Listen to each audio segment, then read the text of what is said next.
آج کی رات ایک عظیم ہستی کی شہادت ہوئی صحابہ میں سے، جن کا نام ہے علی بن ابی طالب۔ میں اپنا تجزیہ پیش کر رہا ہوں، نہ کہ کسی اور کا، غلط بھی ہو سکتا۔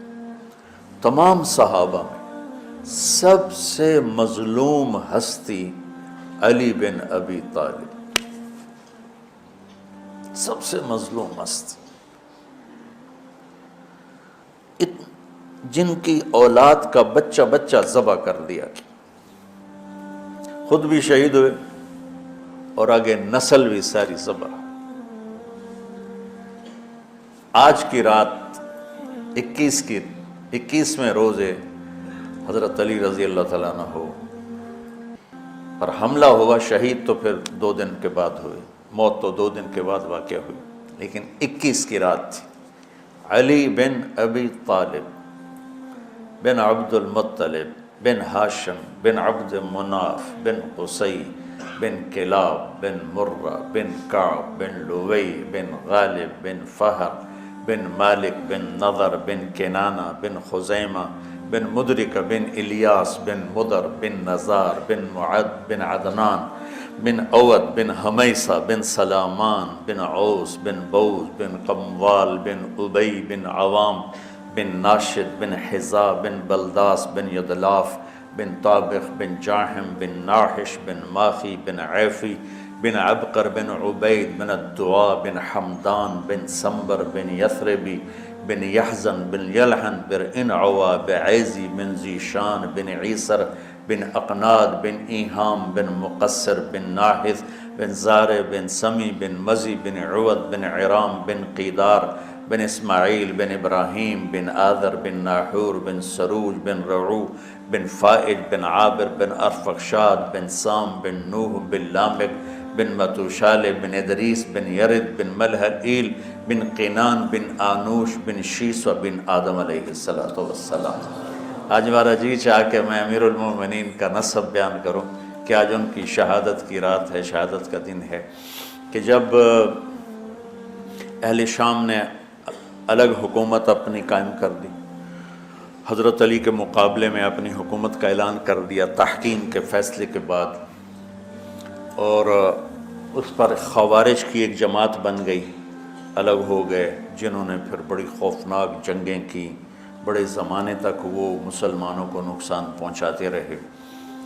تو 3 خارجی اکٹھے ہوئے کہ جتنا فساد ہے نا اس کی جڑ ہے ایک عمر بن عاص اور معاویہ بن ابی سفیان اور علی بن ابی طالب رضی اللہ تعالیٰ عنہ، ان تینوں کو قتل کر دو، فتنہ ختم ہو جائے گا۔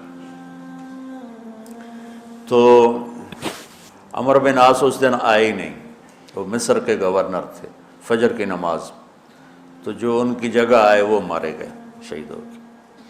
معاویہ رضی اللہ تعالیٰ عنہ پر اس نے وار کیا، لیکن وہ سر سے پھسل کے کمر پہ جا کے لگا اور کمر چھل گئی، لیکن اللہ نے زندگی بچا لی۔ تو عبد الرحمن بن ملجم جس نے حضرت علی کو شہید کیا، یہ آیا ہوا تھا کوفے میں، تو لوگوں نے کہا امیر المومنین یہ اس کے ارادے اچھے نہیں نظر آتے، تو اس کو ہم پکڑ نہ لیں۔ فرمان لگے تو مجھے پھر اللہ کی ملاقات کیسے ملے گی؟ میں تو تم میں نہیں رہنا چاہتا، میں تو اللہ سے ملنا چاہتا۔ حضرت علی کے ساتھیوں نے بڑی بے وفائی کی، بڑی بے وفائی کی، اس لیے میں کہہ رہا ہوں مظلوم ترین ہستی۔ بسر بن ابی ارطاط نے یمن پہ قبضہ کر لیا شام کے لشکر کی طرف سے، اور حضرت عبید اللہ بن عباس رضی اللہ تعالیٰ عنہ کے 2 بچے اپنے ہاتھوں سے ذبح کیے جیسے بکرا ذبح کیا جاتا۔ آل رسول کے 2 بچوں کو میں صنعاء میں اس مسجد میں گیا، وہیں ان کی قبریں موجود ہیں۔ تو حضرت علی بے قرار ہو کے نکلے کہ چلو اہل شام کے خلاف جہاد کریں، اور باہر شہر سے باہر جا کے خیمہ لگایا رات کو۔ صبح دیکھا تو ایک آدمی بھی نہیں آیا ہوا تھا، اکیلے تھے۔ تو پھر بڑے دکھی دل کے ساتھ واپس آئے اور اپنی داڑھی کو پکڑ کر کہنے لگے تو کب رنگین ہوگی؟ ایک دفعہ بیمار تھے تو کہنے لگے یا رسول اللہ مجھے لگتا ہے میری موت کا وقت آ گیا۔ میں نے کہا نہیں، تیری موت آئے گی جب اس خون سے یہ رنگین ہوگی، جب تیرے سر کے خون سے تیری داڑھی رنگین ہوگی، اس وقت تیری موت آئے گی۔ تو اس جملے کو یاد کر کے کہتے تو کب رنگین ہوگی، تو کب رنگین ہوگی۔ چونکہ ساتھی ساتھ چھوڑ گئے تھے، تو شدید قسم کی بے وفائی کا سامنا ہوا۔ پھر آگے نسل ذبح۔ آپ نے حضرت حسین کا کربلا تو پڑھا ہوا، لیکن میں نے جو گلدستہ اہل بیت کے بعد میں نے جب پڑھا تو جو اس کمبخت ابو جعفر منصور نے آل حسن پہ ظلم توڑے، اللہ میری ہچکی لگ گئی روتے روتے کہ ساری اولاد کو آخر میں پہلی دردناک سزائیں دی، دردناک سزائیں دی، اور پھر ان سب کو ایک کمرے میں بند کر کے چاروں طرف سے کمرہ ٹائٹ کر دیا، ہوا بند کر دی، گھٹ کے سارے شہید ہو گئے، اس کے تڑپ تڑپ کے سب اس میں شہید ہو گئے۔ اس لیے میں کہہ رہا ہوں سب سے مظلوم ہستی ہیں علی بن ابی طالب۔ تو فرمانے لگے اس کو پکڑو گے تو میں شہید کیسے ہوں گا۔ پھر ایک دن دیکھا کہ لوگ گھر کے باہر پہرا دے رہے تھے۔ آپ نے کہا کیا کر رہے ہو؟ کہا جی وہ آپ کا خطرہ ہے، پہرا دے رہے ہیں۔ کہنے لگے کس سے دے رہے ہو؟ زمین والوں سے، آسمان والوں سے؟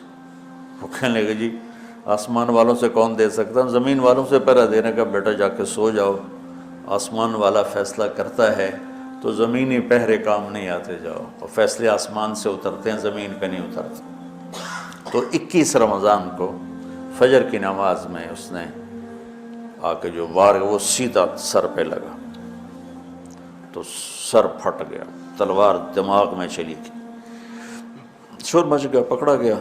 اب دیکھنا حضرت علی کے اخلاق، لوگ اکٹھے ہو گئے، حضرت زینب کو پتہ چلا تو وہ بھاگی بھاگی آئیں اور رونے لگی، واہ ابتا واہ ابتا۔ تو وہ کہنے لگا، وہ لوگ کو پٹی پٹی باندھنے لگے تو وہ کہنے لگا ابن ملجم جتنی مرضی پٹیاں باندھ لو، اب یہ مر کے ہی رہے گا، اس تلوار کو 1 مہینہ زہر میں ڈبو کے رکھا ہے پھر وار کیا ہے۔ تو اس پر تو بڑے سے بڑے حلیم کو غصہ آ جانا چاہیے، وہیں اس کا قیمہ ہو جاتا۔ اور حضرت علی کیا کہہ رہے ہیں، بھائی اس کے لیے نرم بستر بچھاؤ، اس کو گرم گرم کھانا کھلاؤ، اسے ٹھنڈا ٹھنڈا پانی پلاؤ، اگر میں زندہ رہا تو میں خود فیصلہ کر لوں گا مجھے کیا کرنا ہے، اور اگر میں شہید ہو گیا تو پھر پہلی میری درخواست ہے کہ اسے معاف کر دیں، یہ بتانا چاہتا تھا، اسے معاف کر دیں، اور اگر اسے میرے بدلے میں قتل کرنا چاہو تو پھر اس کو تکلیف نہ دینا، بس ایک ہی وار سے اس کی گردن اڑا دینا، اسے تکلیف نہ دینا۔ اللہ، آپ پڑھیں گے نا صحابہ کی سیرت تو سب سے زیادہ فضائل حضرت علی کے، سب سے زیادہ مقام اور مرتبہ تو ویسی جیسے خلفائے راشدین، سارے صحابہ اللہ کے ہاں مغفور محبوب، ان میں سے 10 مقرب ترین ابو بکر، عمر، عثمان، علی، طلحہ، زبیر، سعد، سعید، ابو عبیدہ بن جراح اور عبد الرحمن بن عوف۔ پھر ان 10 میں سے 4 محبوب ترین جو خلفاء بنے، پھر جیسے ان کی خلافت کی درجہ بندی ہوئی ایسے ان کے مقام اور مرتبے کی درجہ بندی ہوئی، لیکن فضائل سب سے زیادہ حضرت علی کے ملتے ہیں۔ اور یہ ایک فضیلت جو حضرت علی کو اللہ کے نبی نے سنائی، ہاتھ پکڑ کر یوں اپنے سینے کے قریب لگا کے فرمایا، اترضی ان یکون منزلک مقابل منزلی فی الجنہ، علی تو راضی ہے جنت میں تیرا گھر میرے گھر کے سامنے ہوگا۔ تو حضرت علی رونے لگے کہ نہیں میں راضی، میں راضی۔ تو آج کی رات اس ہستی کی شہادت ہے، فجر کی نماز میں ان کا انتقال ہوا، جن کو میرے نبی نے ابو تراب کا لقب دیا کہ تو میرے لیے ایسے جیسے موسیٰ کے لیے ہارون ہے، تیرا گھر جنت میں میرے گھر کے سامنے ہوگا۔ پھر آپ نے اپنی بیٹی فاطمہ سے کہا فاطمہ تو میں یہ دونوں حسن حسین اور یہ جو سویا ہوا ہے، حضرت علی جاگے نہیں، وہ سوئے ہوئے تھے، یہ جو سویا ہوا ہے ہم پانچوں آخرت میں ایک ہی جگہ پر ہوں گے، اکٹھے ہوں گے۔ تو یہ بڑے درجے کے صحابہ میں، اور اللہ کی قدرت ہے کہ اللہ نے کسی خالص ہاشمی کو حکومت نہیں تھی، کامیاب نہیں ہونے تھی۔ بنو عباس بھی اہل بیت ہیں لیکن ذرا دور سے، ان کے 35 حکمران آئے، 35 میں سوائے ایک کے سب کی مائیں ہاشمی نہیں تھی۔ پہلے ہاشمی خلیفہ بنے حضرت علی، والد کی طرف سے بھی والدہ کی طرف سے، اور وہ کہتے تھے تو کب رنگین ہوگی، اور موت مانگتے مانگتے یہاں تک کہ شہید ہو کے چلے گئے اور دکھوں بھری زندگی گزاری۔ وَلَقَدْ رَأَيْتُهُ فِي بَعْضِ مَوَاقِفِهِ وَقَدْ أَرْخَى اللَّيْلُ سُدُولَهُ وَغَارَ النَّجُومُهُ وَهُوَ قَائِمٌ يُصَلِّي فِي الْمِحْرَابِ قابضاً على لحيته يتململ تململ السليم ويبكي بكاء الحزين ويقول للدنيا إلي تغررت وإلي تشوقت وإلي تزينت وإلي تشوفت آه من قلة الزاد وبعد السفر ووحشة الطريق آيتها الدنيا غري غيري قد بتتك ثلاث عمرك قصير ومجلسك حقير وخطرك يسير من قلة الزاد وبعد السفر ووحشة الطريق۔ یہ درد بھری فریاد ان کی روز ہوتی تھی رات کو، ایسے تڑپتے تھے جیسے سانپ کا ڈسا تڑپتا ہے، اور ایسے روتے تھے جیسے دکھوں کا مارا روتا ہے۔ شہید ہو گئے۔ حضرت حسن کو حکومت ملی، ہاشمی کے بیٹے، ہاشمیہ کے بیٹے، 6 مہینے بعد چھوڑ کے دستبردار ہو گئے۔ پھر بنو عباس کے 35 خلفاء میں امین کو حکومت ملی۔ امین کی ماں بھی ہاشمی تھی، باپ بھی ہاشمی، ہارون باپ اور زبیدہ ماں۔ زبیدہ ہاشمیہ تھی اور ہارون ہاشمی تھا۔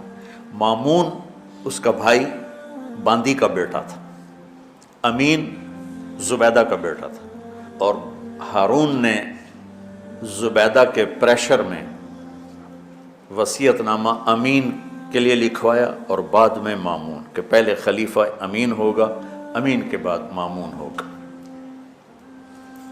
امین کو 2 سال کے بعد مامون نے قتل کروا دی اور حکومت پہ قبضہ کر لی۔ کسی خالص ہاشمی کی حکومت نہیں چلی، اور امام حسن نے حضرت امام حسین کو بلا کے فرمایا کہ میرے بھائی ایک وصیت کرتا ہوں جب انتقال کا وقت، کہ میں نے دیکھ لیا ہے اللہ نے ہمیں نبوت دی ہے، ہمیں حکومت نہیں دے گا۔ حضرت حسن کو اللہ نے اللہ کے نبی والی فراست دی تھی۔ امام حسن اس فراست کے مالک تھے جو اللہ کے نبی کو اللہ نے دی تھی، وہاں سے حصہ ملا تھا فراست کا۔ عجب عجب باتیں فرمائیں۔ جب حضرت علی نے مدینہ چھوڑنے کا ارادہ کیا، ابا جان مدینہ نہ چھوڑو، مدینہ نہ چھوڑو،